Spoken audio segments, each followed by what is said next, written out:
Instamate in 9 moves. Definitely a game worth sharing. This was the Spanish opening, pretty much, but with this, well, it says modern defence on here, because what they're doing is they're doing a fianchetto. I am not a fan of fianchettos. Sometimes one is forced to use them. If my opponent uses fianchettos, what I tend to do is I fianchetto them right back at them, because they often don't seem to know what to do about that. And because I hate them so much, I just want to throw back at them the thing that I hate, of course. So, but the problem with doing that is that it's quite a lot.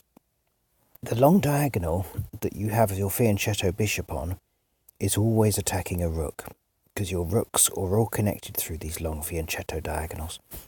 So it's always difficult to get your bishop out without putting your rook into danger. And that means it takes a long time to get to do your counter fianchetto. It means you're going to waste moves. They can get their fianchetto done in 2 moves, but you're going to have to take 3 or 4 to get your counter fianchetto done, and it could also mess up your pawn structure in the process. So I'm just explaining that because that will explain why I did what I did, why I made the blunder that I did, and the blunder that led to victory. So I'm continuing as if I'm doing a Spanish opening, and he is continuing very predictably here. And then I link up the chain here. Why not the knight? The chances are if I move the knight forward, he will take it because he wants to disrupt my pawn structure. That's often what happens here. And the other reason is because he's holding back so much, it suggests that he wants me to push forward and overreach myself. And so for that reason, I use a pawn chain rather than a knight, rather than moving pieces forward at this stage. So that's what the explanation of that. I mean, this is... Normally I would do this kind of pawn formation in response to, say, the Sicilian. With great success, I usually beat the Sicilian. Now, this is a very bad move. I know why he's doing it, because he's looking for some sort of scholar's mate, right? Linking the queen and the bishop on the black squares, which of course my king is on as well. We can imagine him perhaps moving the queen to a5 with check. And then I move the pawn forward, and then he captures the pawn with the bishop, check, and then and then he captures again, and then I get a check, and I win it. He wins the rook somehow if my bishop hasn't come out. But anyway, the point is he can't advance his knight, he can't advance his bishop on the queen side. It's a silly move. It's not the reason he loses. The reason he loses is because I make this huge blunder here, which is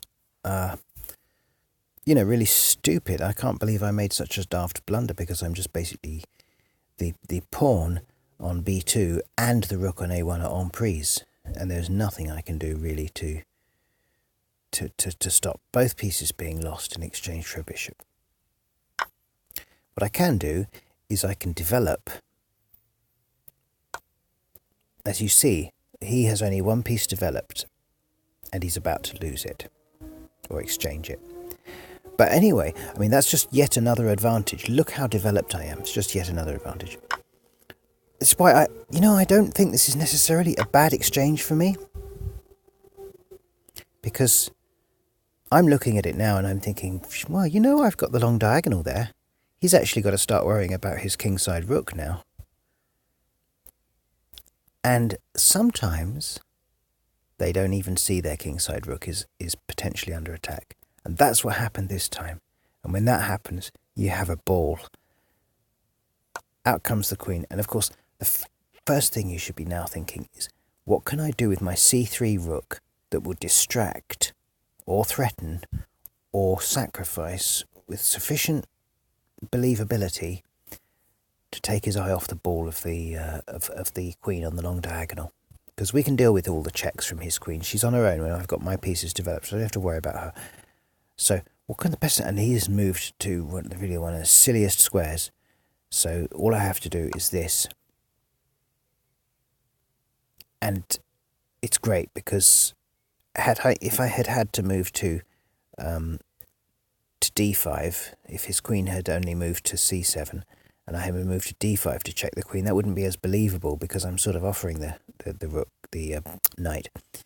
But this, it doesn't even look like I'm offering the knight. It simply looks like I'm challenging his queen, and took his eye completely off the ball of what's going to happen next, which is that. And the only defence he's got now is to move the king to f8. He doesn't do it. He takes the knight, and it's instamate in 9 moves. So there you go.